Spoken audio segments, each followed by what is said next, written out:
আমাদের বাড়িতে না কাতলা মাছ কেউ খুব একটা পছন্দ করে না। তাও হাজব্যান্ডকে বললাম, বাজারে যাচ্ছি যখন একটু কাতলা মাছ নিয়ে এসো, রান্না করব আর একটু ভিডিও করব। একটু সাজিয়ে গুছিয়ে রান্নাটা করলাম আর কি। খেয়ে কিন্তু সবাই বললো জাস্ট ফাটাফাটি হয়েছে। এরপর থেকে কিন্তু কাতলা মাছ আনবো বাড়িতে।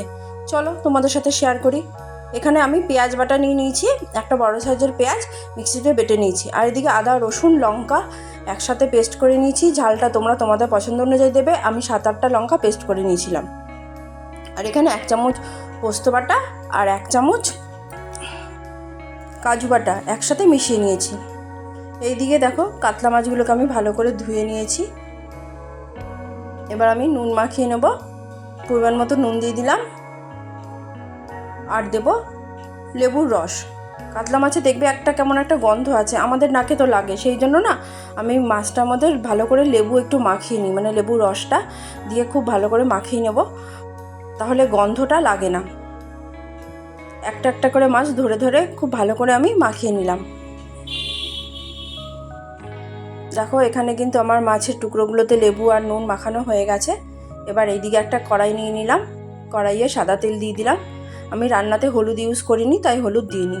তেলটা খুব ভালো করে গরম হলে মাছের পিসগুলো আমি দিয়ে দেব। ফার্স্ট ব্যাচে আমি 5টাই দিয়েছি, দিয়ে উল্টে পাল্টে ভালো করে ভেজে নেব।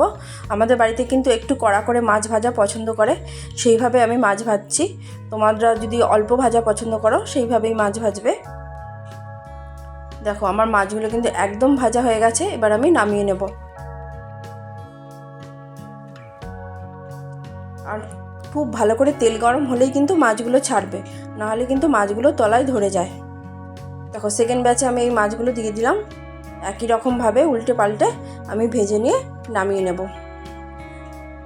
এইভাবে আমার সব মাছের টুকরোগুলো ভাজা একদম হয়ে গেছে। এবার এই তেলের মধ্যে আমি পেঁয়াজ কুচি দিয়ে দিলাম। এখানে আমি একটা মাঝের সাইজের পেঁয়াজ কুচি করে নিয়েছিলাম, ওটাই দিয়ে দিলাম তেলের মধ্যে। খুব ভালো করে ভাজবো,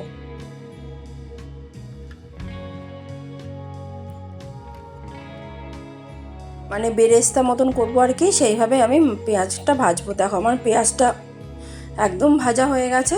এবার আমি পেঁয়াজ ভাজাটা নামিয়ে নেব। আর পেঁয়াজটা কিন্তু একদম লাল লাল করে আমি ভেজে নিয়েছি। আর ঠান্ডা হলে কিন্তু এটা একদম মানে বেরেস্তার মতন হয়ে যাবে। এটা আমি একটা বাটিতে তুলে রাখলাম। এবার ওই তেলের মধ্যে আমি জিরে ফোড়ন দিয়ে দিলাম 1/2 চামচ মতন, আর 2টো এলাচ দারচিনি লবঙ্গ দিয়ে দিলাম। 1 ইঞ্চি মতন দারচিনি 2 টুকরো দিয়েছি। দিয়ে ফোড়নটা খুব ভালো করে আমি নাড়াচাড়া করে রেডি করে নেব। গ্যাসের আঁচটা মাঝারি করে রাখবো, 2-3 মিনিট নাড়াচাড়া করব, তাহলেই হবে। এবার আমি পেঁয়াজ বাটা দিয়ে দিলাম। পেঁয়াজটাকে খুব ভালো করে ভেজে নিয়েছি। এরপরে আমি এখানে রসুন আদা লঙ্কা যেটা বেটেছিলাম সেটা আমি দিয়ে দিয়েছি। ওটা আমি কোনো কারণে ভিডিও করতে ভুলে গেছি, সরি। সবগুলো খুব ভালো করে কষিয়ে নিয়ে আমি এখানে গুঁড়ো মশলাগুলো দিয়ে দেবো। 1/2 চামচ জিরের গুঁড়ো আর 1/2 চামচ ধনে গুঁড়ো দিয়েছি, দিয়ে খুব ভালো করে আমি কষিয়ে নিয়েছি। দেখো সাইড দিয়ে তেলটা সেপারেট হতে শুরু করেছে। এই টাইমে আমি ওই পোস্ত আর কাজু বাটাটা দিয়ে দিলাম, দিয়ে খুব ভালো করে কষাবো। একটু সামান্য জল দিলাম, মানে বাটি ধোয়া জলটাই দিলাম আর কি, একটু শুকনো শুকনো মনে হচ্ছিল তাই। এবার আমি এখানে টক দই দিয়ে দিলাম। এটা আমি মিক্সিতে একটু ঘুরিয়ে নিয়েছিলাম, মানে এখানে 4 চামচ মতন টক দই আছে। দিয়ে খুব ভালো করে সবগুলো একসাথে কষিয়ে নেবো যতক্ষণ না তেলটা সেপারেট হয়। দেখো তেলটা আমার মোটামুটি সেপারেট হয়ে গেছে। এই টাইমে আমি নুন অ্যাড করব। এখানে আমি 1 চামচ মতো নুন দিয়েছি, দিয়ে খুব ভালো করে নাড়িয়ে চাড়িয়ে নিচ্ছি। তোমরা বাড়িতে রান্না করে খাবে, এইভাবে খেতে কিন্তু খুব ভালো লাগে।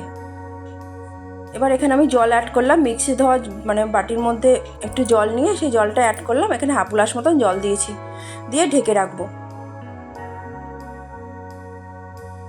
10 মিনিট পর ফিরে আসলাম। দেখো ঝোলটা আমার অনেকটা ফুটে গেছে, আমার রেডিও হয়ে গেছে গ্রেভিটা। এবার আমি এর মধ্যে মাছগুলো দিয়ে দেবো। তোমরা কিন্তু বাড়িতে এইভাবে অবশ্যই খাবে, খেতে কিন্তু খুব ভালো হয়। একটু নাড়িয়ে চাড়িয়ে নেব। দেখো ঝোলের মধ্যে মাছগুলো সব ডুবিয়ে দিলাম। ঢেকে রাখবো, বেশিক্ষণ লাগবে না, 10 মিনিট মতন ঢাকলেই হবে। আর গ্যাসের আঁচটা কিন্তু মাঝারি করাই আছে। 10 মিনিট পর ফিরে আসলাম। এবার সামান্য আমি একটু নুন দিয়ে দিলাম, নুনটা আমার কম মনে হচ্ছিলো, তাই যে একটু নাড়িয়ে চাড়িয়ে নেব। তোমাদের ভালো লাগলে লাইক করবে, সাবস্ক্রাইব করবে, আর বাড়িতে কিন্তু অবশ্যই এভাবে রান্না করে খাবে। এবার দিয়ে দেবো গরম মশলার গুঁড়ো, আমি 1/2 চামচ মতন গরম মশলা দিয়েছি। দিয়ে সবগুলো আমি খুব সুন্দর করে নাড়িয়ে চাড়িয়ে নেব।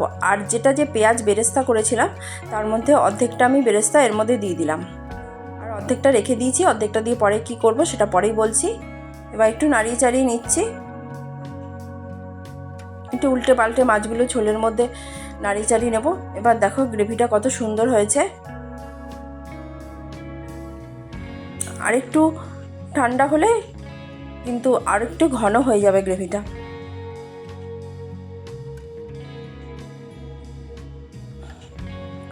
তোমরা কিন্তু বাড়িতে অবশ্যই এইভাবে রান্না করে খাবে।